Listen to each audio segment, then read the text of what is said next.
E agora, mais uma entrevista aqui no Jornal da Rede Alesp. A gente fala sobre o registro de ocorrências de violência contra mulheres e que devem ser orientadas a fazer o registro justamente das violências que inúmeras vezes são invisíveis.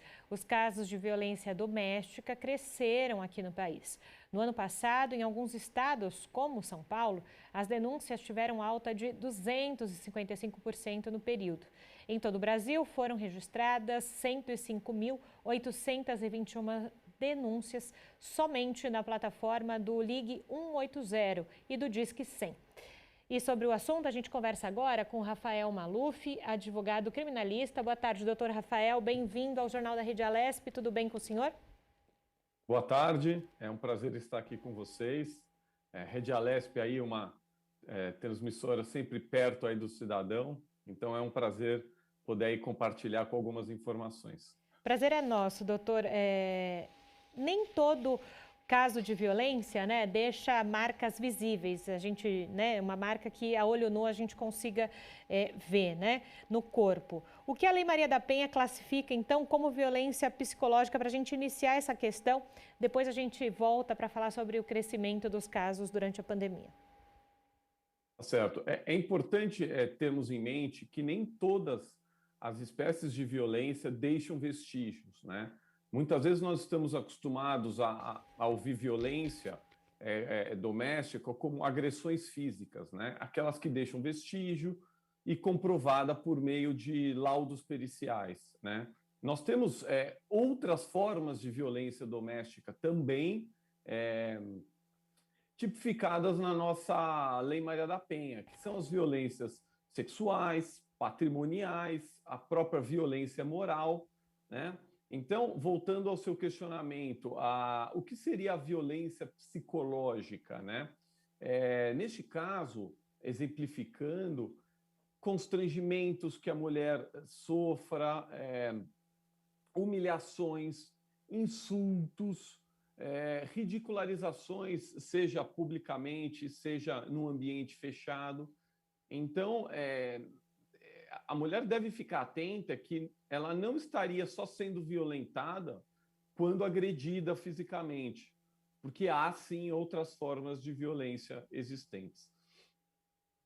Agora, doutor, uma outra questão, né? A gente está falando, eu falei há pouco, né? O crescimento da violência nesse último ano de pandemia. É realmente um crescimento ou as mulheres tiveram mais afinco na denúncia? Há essa correlação? Porque eu imagino que o quanto é difícil esse processo de denúncia, né? A gente sempre fala aqui na Rede Alesp sobre essas questões de violência doméstica, violência contra a mulher, e a gente sabe que esse momento do relato é muito difícil para as mulheres.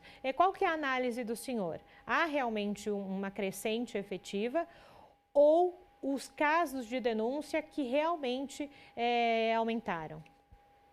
Olha, eu enxergo pelos dois pontos de vista, né?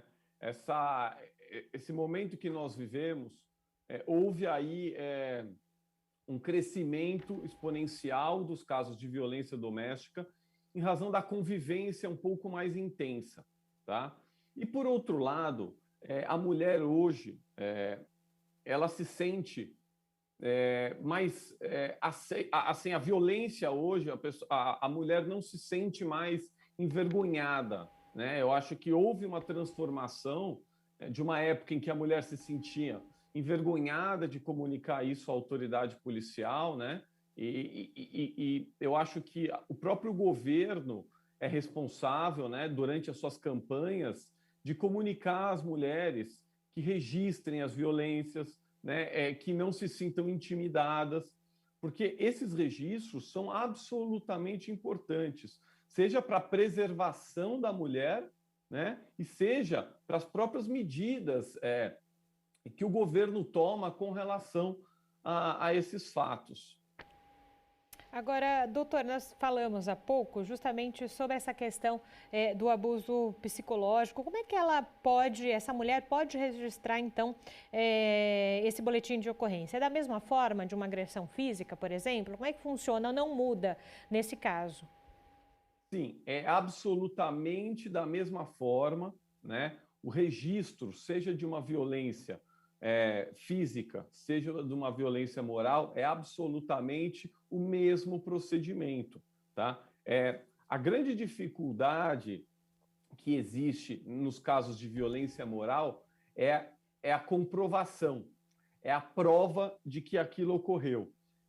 Isso independe num primeiro momento. A autoridade policial ela é obrigada a lavrar um boletim de ocorrência quando a vítima comunica esse fato.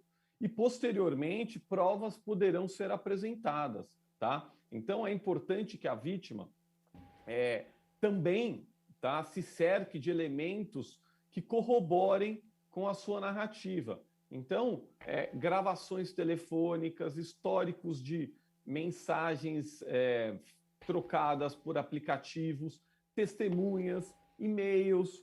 Então, esses são meios probatórios que auxiliam muito a comprovação do fato narrado pela vítima. Mas eu repito, mesmo que a vítima não tenha nenhum elemento probatório que comprove as suas alegações, a autoridade policial é obrigada a lavrar o boletim de ocorrência. E, doutor, essas mulheres vítimas de abuso psicológico, ameaças, elas podem pedir essa medida restritiva? Ou só as que foram vítimas de agressões físicas? Também muda alguma coisa ou não?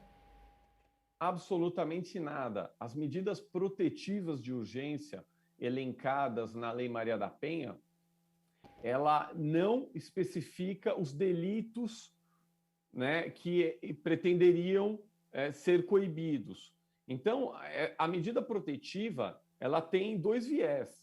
O viés preventivo, né, quando a vítima está na iminência de ser agredida, né, quando eu falo agressão, violência física ou moral, ou quando isso está acontecendo.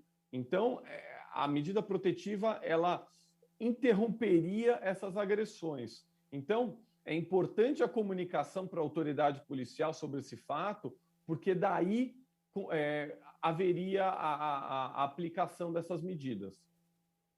Agora, doutor, nós falamos aqui sobre esse aumento do crescimento do número de casos de violência doméstica e afins nesse momento de pandemia. Uma questão enquanto sociedade, né? O quanto pessoas no entorno dessas mulheres devem fazer as denúncias, né? Muito já se ouviu na vida que em briga de marido e mulher não se mete a colher, mas tem que se meter dependendo do caso, até porque a mulher pode estar, né, numa situação muito difícil. A mentalidade da sociedade precisa mudar ainda com esse olhar de violência contra a mulher? Qual que é a análise que o senhor faz? Eu acredito que sim, mas nós estamos em crescente evolução. Então, as pessoas que estão à volta da vítima, é importante sim que fiquem atentas e se vislumbrem algo, também comunicar à autoridade policial. Só que não adianta as pessoas em torno da vítima comunicarem o fato e a vítima chegar no momento para corroborar essas informações e negar. Então, a vítima tem que estar disposta a confirmar essas informações para que a autoridade policial proceda aí a alguma medida de proteção a essa mulher. Doutora, agradeço, viu, senhor, aqui pela contribuição. É um tema sempre muito pontual e muito importante para que a gente discuta aqui na grande mídia, né? É importante para esses casos, quando se fala em violência doméstica, violência contra a mulher e tantos outros temas, que a gente fale sobre ele, né? Que não se tenha tabus mais sobre ele. É importante que se fale e que se retire aquela imagem que a mulher tem de se sentir envergonhada. Então, eu reitero aqui de todas as formas, qualquer mulher que se sinta constrangida psicologicamente ou agredida fisicamente, que comunique à autoridade policial. Hoje, na cidade de São Paulo, nós temos delegacias especializadas de agressões contra a mulher. Então, são ambientes preparados para atender esse tipo de ocorrência. Perfeito. Doutor Rafael Maluf, muito obrigada, viu, pela contribuição do senhor aqui ao Jornal da Rede Alesp. Bom trabalho por aí. Eu que agradeço, foi um prazer.